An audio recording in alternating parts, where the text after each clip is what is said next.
Asato ma satgamaya, tamaso ma jyotirgamaya, mrityurma amritam gamaya. Om Shanti, Shanti, Shanti. Check. Our life is something like after a long sleep, you wake up and you're satisfied that you've slept enough, but it's time to wake up. Or you're having a dream, maybe a good dream, and you wake up and you want to see that I want to continue with the dream. Or you're having a bad dream and you're very happy that the dream is over. But you realize that the dream is over and it's time to wake up. Our life is a journey from weakness to strength, to weakness to strength. Eventually, not knowing to the journey of knowingness. Is it sounding a little like a riddle? No, it is not. See, as we are born, we are ignorant, we are totally helpless. And then we are not ready to learn. By the time we are ready to learn, quite a bit of time goes on. Scientists research, and the ancient India Vedanta talks about our brain potential from mother's womb onwards had tremendous potential. Brain does. Brain is ready to gather, but the mind comes with those inhibitions, and by the time mind gets ready at par with the brain, we are now in toddlers to youth, and during this teenage and youth, we, from helpless state when we were not ready to this teenage and youth, we now spend our life in a lot of wasteful activity. Masti. You and I all did in our school days.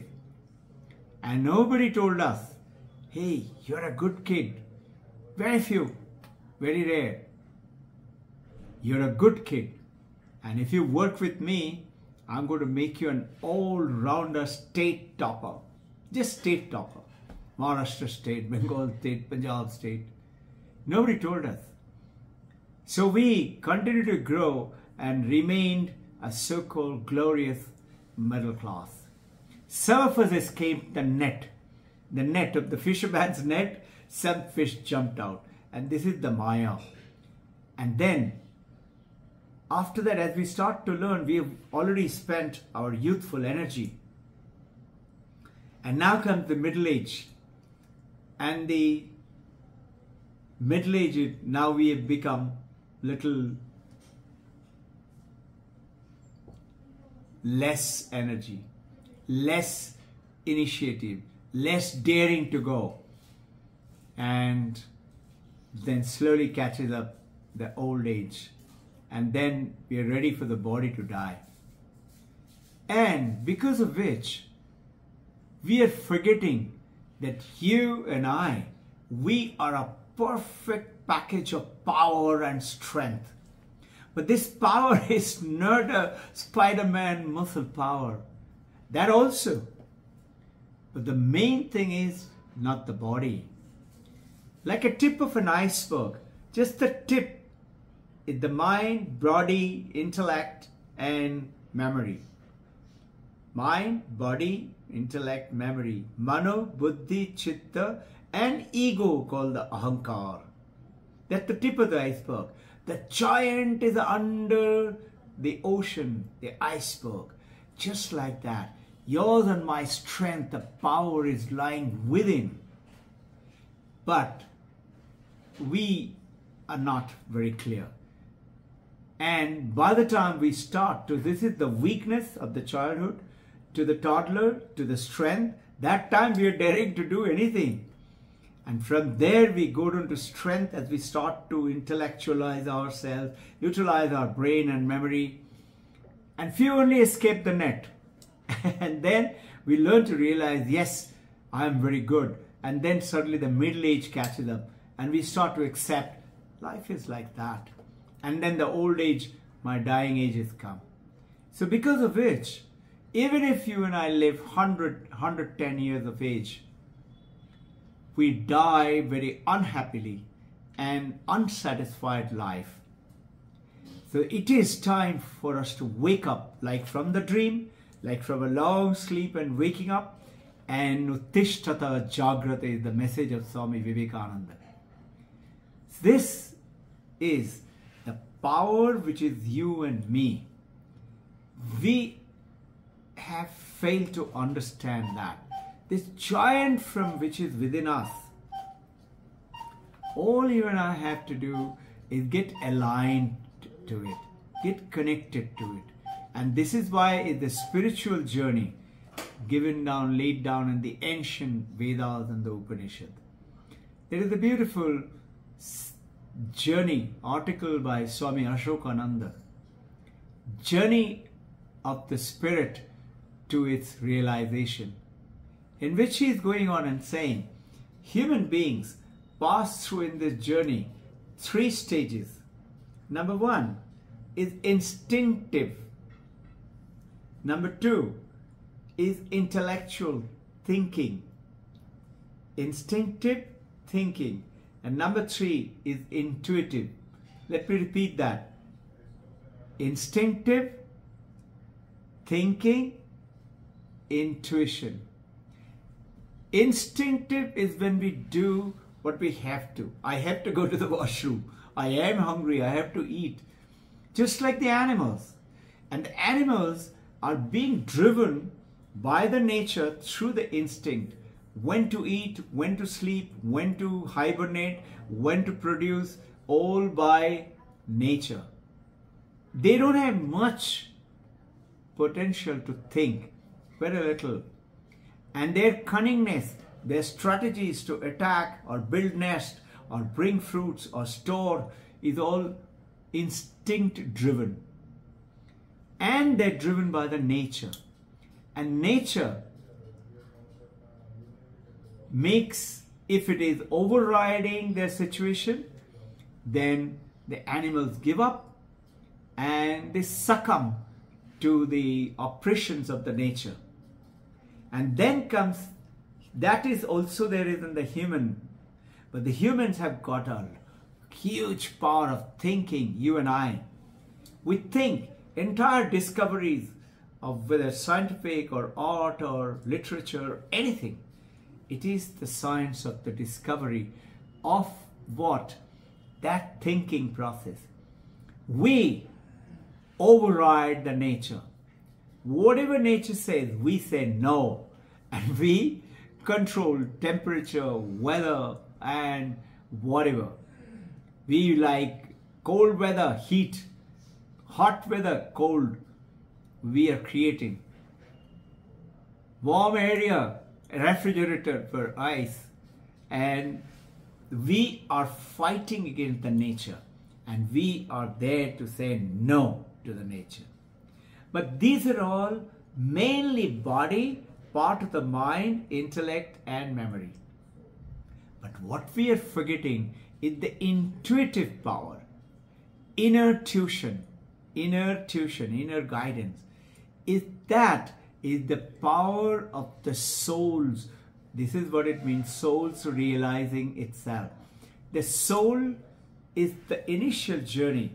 In other words, instinctive, thinking and intuitive. You can say subconscious, conscious and superconscious. Superconscious state is in Advaita Vedanta called consciousness. Consciousness is slightly different. It's the supreme power which is called Ishvara, God. Taittiriya Upanishad. Satyam Jnanam Anantam Brahman. Brahman is Ishvara. Satyam Jnanam. Anantam, infinite, is that intuitive, instinctive, called the super consciousness. When you and I tap into that, we create world around us, history. We tap into it and we get into that world where you become, impossible becomes a piece of cake for you. Then nothing is not possible. Our journey today to understand how to take across this, and this is where it comes, that inner tuition comes in more and more prominent when you live your life with purity, truth, and care for other people, compassion, understanding. These superhuman intelligence called human excellence is what you and I, our journey is towards that ignorance to wisdom to supreme realization. Everybody will, as per Vedanta. And yours and my time is to realize that. This is what it means, the washerman who had the stone which he used for scrubbing his clothes, and he did not know that the stone was nothing else but the diamond. And he was using the diamond for washing clothes, scrubbing the clothes. You and I are using that diamond, which is the diamond in you and I. That super consciousness, that consciousness, that is the diamond within us. To utilize it and empower the mind, the intellect, the memory is our journey of mind, body, brain to what is inside of us, not out there. All the power that below the iceberg, that ocean, is within us. And all you and I need to do, instead of being driven by animal instinct or being driven by pure nature or by just controlling the nature, that is mind and brain and intellect, go beyond the nature. This is why Swami Vivekananda says, gods are jealous of men. Did you know that Vishwamitra, his guru was Rishi Vashishta? And I have told a little bit of that story. Vishwamitra went to Rishi Vashishta, and after doing his Ashwamedha yoga, he traveled around and won all his enemies, all states come under him in the ancient Bharat. And Vishwamitra is called the friend of the world, friend of the universe. Vishwa, Mitra is friend. Comes to Rishi Vashishta. Rishi Vashishta welcomes his disciple, and he is the king. Vishwamitra is the emperor. And he's gone around the whole Bharat with thousands of soldiers. He comes to Tapovan, last place to visit his guru. He meets the guru before he goes back to his kingdom. Very tired, everybody is hungry, traveling around, very bad food condition, but meet the guru. Guru said, come, please relax, rest for a while. Would you all like some food to eat? Now it is Vishwamitra's turn to get surprised. Vishwamitra said, he looks around, in this Tapovan, food, there is one little hut. Where is the kitchen? How are they going to cook thousands of people's food? The Vishwamitra, he is after all Gurudev telling, Vashishta is telling, asking him. He said, yes sir, he does pranam. Rishi Vashishta looks at, there were lots of cows. Among them, one cow was very distinctive. And you and I know that cow is the Kamadhenu. He looks at the cow. The cow also looks at Rishi Vashishta. And Rishi Vashishta's eye carried the message. The cow just nods its head. And cow's body, it just slightly trembles. And as it trembles, suddenly plates of hot food and puri and sabji and biryani and sweets and candy mint and hot the ghee and just name it. Everything starts coming out. And it comes out more and more and more. All the soldiers are awestruck. Vishwamitra is awestruck. Vishwamitra and whole soldier, they eat heartily, they're full. And now Vishwamitra comes and tells Rishi Vashishta, Gurudev, this gift of yours, Kamadhenu Mata, is actually doing nothing over here. Please give her to me. I will take her to the kingdom. She will have a lot of work to be done for my kingdom. Rishi Vashishta said, no. Kamadhenu is not meant for doing that. Its journey is another. Vishwamitra, after all, an emperor, wouldn't accept even the Gurudev. He insists. Gurudev said no. Vishwamitra is very angry. He tells the soldiers, tell the Gurudev, please forgive me. Tell the soldiers, go and take the cow. And the cow looks at Rishi Vashishta, meaning telling, will you allow them to take me? Rishi Vashishta sadly looks at the cow and says, you are fully equipped to protect yourself. Protect yourself. Now, Kamadhenu shakes her body a little more vigorously and comes in. The best of the soldiers of the Mongolians and the Indian, the warriors, and the Greek soldiers, and all kinds of soldiers and the warriors and the weapon and the divine weapon.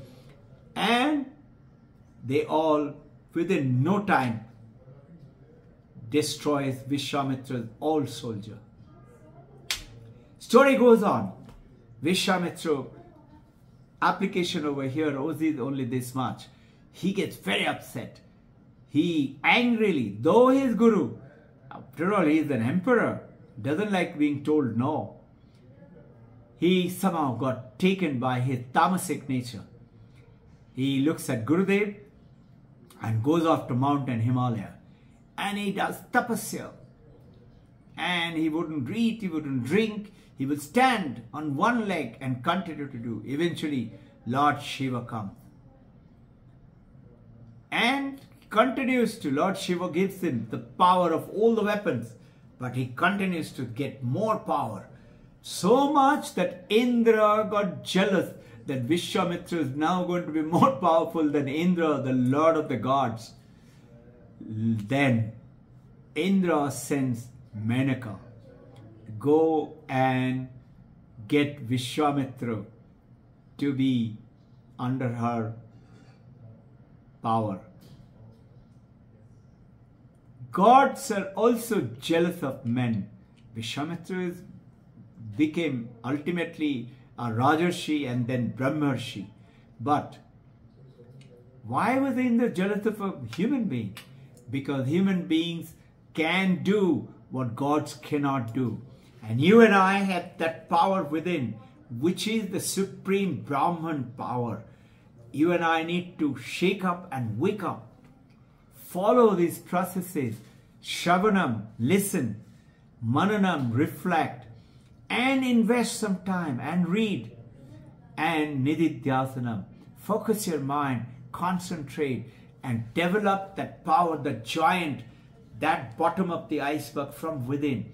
Make it a part of your just regular spiritual practice. Just stay connected every moment. This is called awareness. Awareness of, I'm not a mere human being. I have a body, I have a mind, I have a name, I have this samsara. But I something else. And I need to know that. And this journey, once you do it, you realize you have attained the purpose of our human life. Practice relentlessly without giving up. Fruits will come. The basic, whenever we do meditation camps or meditation sessions, everybody's question is most important one. Mind is restless. Mind is going here and there. I can't meditate because mind is taking me all around. And this mind settles down when you go through the beautiful Vedantic process and mindfulness meditation process. automatically you will get मन के पार चले जाएंगे. We'll go beyond the mind and get connected to the giant, beautiful wellness within us, that power. I welcome you. On the Sundays, you will have a wonderful session. I wish you good luck. Jai Guru.